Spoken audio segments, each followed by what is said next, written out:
Hey, good morning, everyone. How's it going today? Coach Alvarez here, back at you another episode, Coffee with Coach. Bring those mental vitamins to you today. Hope you're up, making some moves, got the mind in the right place. But if not, let's put it in the right place.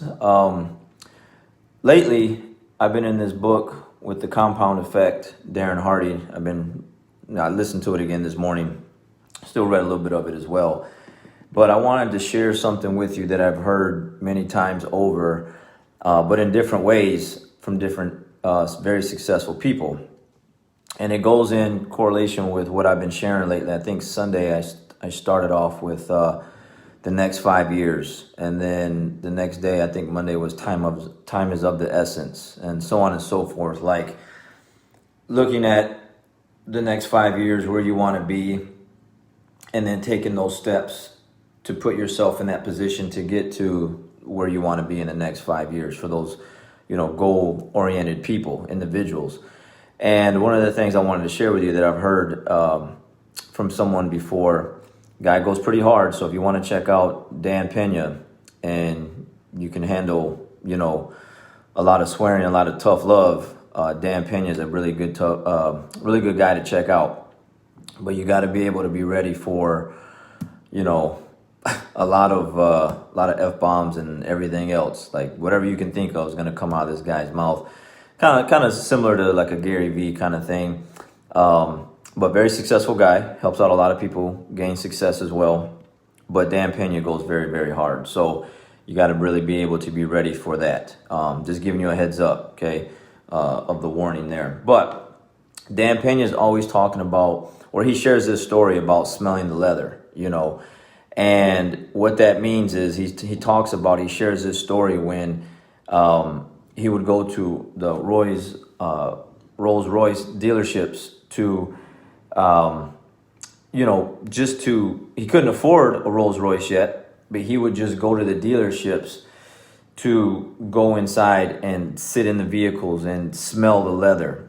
Just that, getting that scent in his nose or the feel of the leather, just being inside the vehicle itself, even though he couldn't afford it yet, he acted like he could to go take a look at them. He would start getting his mind and his brain, kind of attracted to that, to go get that, right?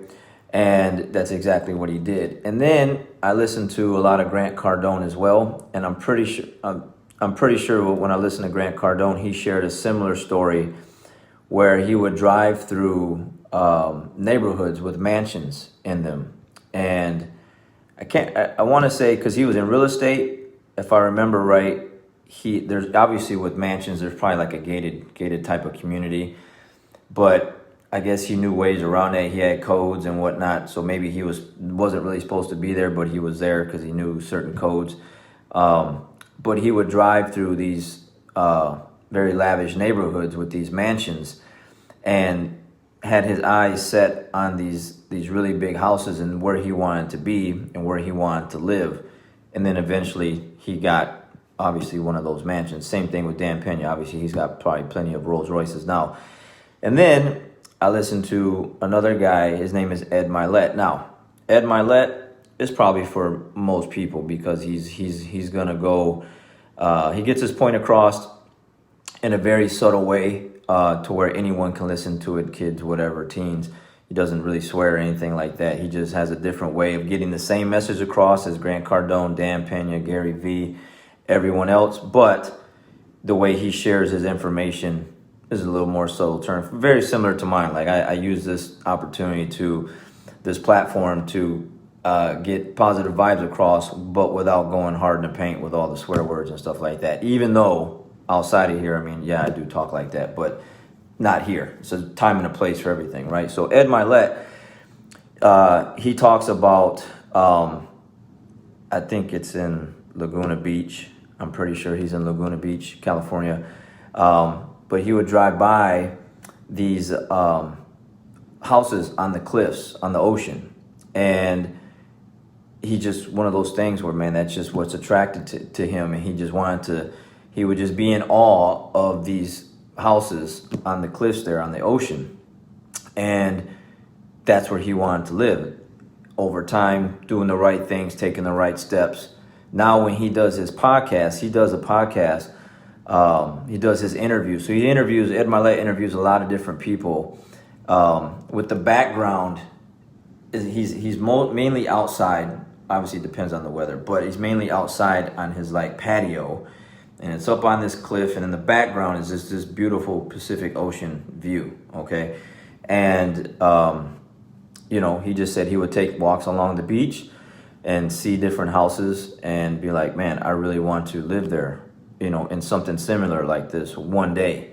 And eventually, because he's got his mind in tune to that and attracted to that, he eventually got that. And then the Darren Hardy guy, I read this the other day, how he lives in San Francisco. And actually, I was just listening to it again today, how he lived in San Francisco, and he would look, I guess, across the other side of town and could see these very, big houses or whatnot. So one day he just takes a drive over there just to go take a drive over there, and he zigzags through the cliffs, and he actually sees his house for sale. It's a blue one, and it's actually the house he's been looking at from this coffee shop or wherever he was having his little lunch or breakfast at from around the way. And then he buys that house. So what I'm getting at, all of this stuff, you got Dan Pena smelling the leather, Rolls Royce, Grant Cardone, the mansion, driving through neighborhoods that he couldn't afford yet. Dan Pena couldn't afford the Rolls Royce yet. Ed Milette walking along the beach, looking up at the cliffs, houses on the cliffs, couldn't afford them yet. Same thing with Darren Hardy. It's just one of those things where you have to have your mind, in tune to something bigger. Now, some people will say, which I used to be guilty of as well. Good morning, Miss Peggy. I just want to be happy, like settling for like enough, like just enough to be happy. And I used to say those things as well. And eventually it was just one of those things where I was just settling to settle. Like I could do more, but I wasn't doing more because I had already told myself like I just wanted to be happy and just settle for just enough money or just enough this or just enough that. And that's not it. Like if you can do more, why not do more? If you can go get more, why not go get more? Not by stepping on toes or stabbing people in the back or doing, foul things, but through hard work, you can set a goal and go get that goal and go live the way you want to live. And like what I was just listening to with Dan Pena, he's like, the more money you make, the more people you can help. If you don't have any money, how can you really help people? Now you can do certain things, for free and stuff like that. But a lot of these guys, like they donate to charities and stuff like that. And they do a lot of really good stuff. But with more money, you can actually help more people with. Same thing with my school. One day, kind of smelling the leather concept, I wanted a very big academy. I wanted a world-class academy to where it's recognized like all over the place because of the work ethic and the kind of students that I'm putting out. And, I would see other schools doing that, Brazilian guys and stuff like that came from Brazil. And it's like, oh man, if they're doing that and they came from where they came from, why can't I do that? And I actually kind of started off better than them as far as like not having it as hard coming out of the favelas in Brazil and stuff like that. So that was a goal. That's what I went to. I go visit schools, kind of smelling the leather kind of thing and look around and be like, yeah, this is how I want my academy to be. And that's what I made my academy out to be. And it's what it is now today. And so I worked very hard to have that. And I just use another example where like when I first moved here, I think it was in 2001, I remember going to a Carlos Machado tournament, and it was in Dallas at a high school, and I really wasn't doing jiu-jitsu yet. I think maybe I just started at one of his affiliate schools here or whatever. But I went to go check out the competition, and I sat in the bleachers, and I was just watching everyone compete. Now, I wasn't used to that because we didn't have that in Michigan, where I'm from. At that time, I've never been to like a jiu-jitsu tournament. I've been to wrestling tournaments because I used to wrestle, but an actual jiu-jitsu tournament, they weren't existing at that time before I moved to Texas. So when I come out to I go out to the tournament, I just sat in the bleachers like, man, like I belong out there, you know. I belong out there. Like that's what I should be doing. I shouldn't be here in the bleachers spectating. I should be competing. Like that's me. That's if those guys are doing it, why can't I do that? And that's all it took. If it wasn't really for that drive I took, because I just heard there was a tournament. So, and I'm not, you know, it's like probably like a 45-minute, 50-minute drive from where I was living to that tournament that day. But just that time I spent in the bleachers looking around and you know, just watching everything and guys compete. And I had wrestled before, and it's been years since I've wrestled or did anything like that.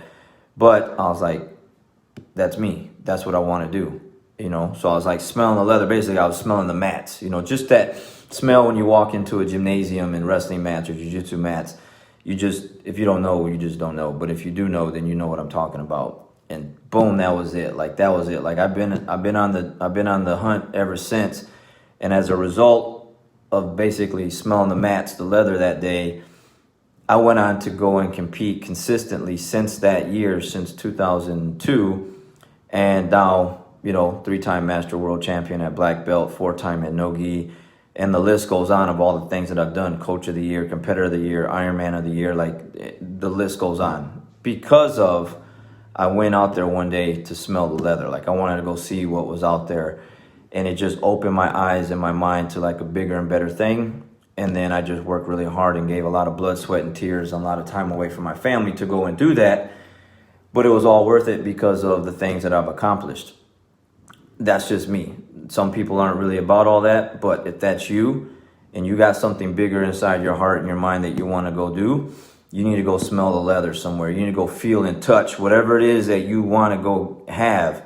You need to go and feel and touch that. Go smell that. Go get in that atmosphere. Go be around those people to go get bigger and better things. Again, now I'm not talking about, like I said, no cheating, no foul things, no backstabbing, no doing people wrong, just legitimate hard work ethic, nose to the grind, putting in your dues, paying your dues, doing the right things, and then go getting the things that you want. So again, it just all goes together with, you know, what I shared on Sunday with the next 5 years, time is of the essence. You don't know what tomorrow brings, you know, if you're going to be here or not tomorrow. So the time is now. The time is today. You want something. There's something inside your mind you're trying to go get.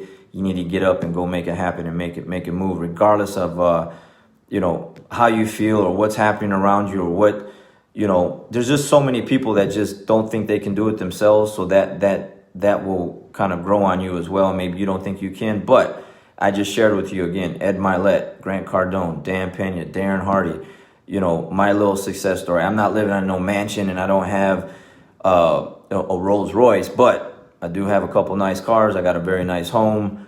My school's doing really, really well. I've accomplished a lot of great things in my jiu-jitsu career because of going out and smelling leather and doing those kind of things. So it's just a phrase that I think everyone should be aware of and just know, smell the leather. Go feel that leather. Go out there and go touch and feel and smell what it is that you want so that you can know what that feeling and that smells like and then go get after it. Regardless of whatever it is. It doesn't have to be like a material thing. It can be something else.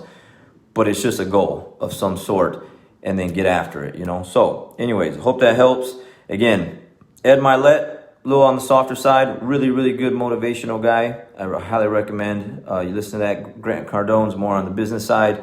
Goes pretty hard sometimes here and there. Dan Pena, you want to smell the leather, that speech, that thing, be ready for some pretty foul stuff. But he's a funny guy. I like it. I can handle stuff like that. Some people might get turned off, but I actually like, I actually like that. That actually gets me going pretty hyped up. So, and then of course, Darren Hardy, the compound effect as well. So go smell the leather, guys. All right, we'll catch you on the next one. We'll see. I got some weights to lift.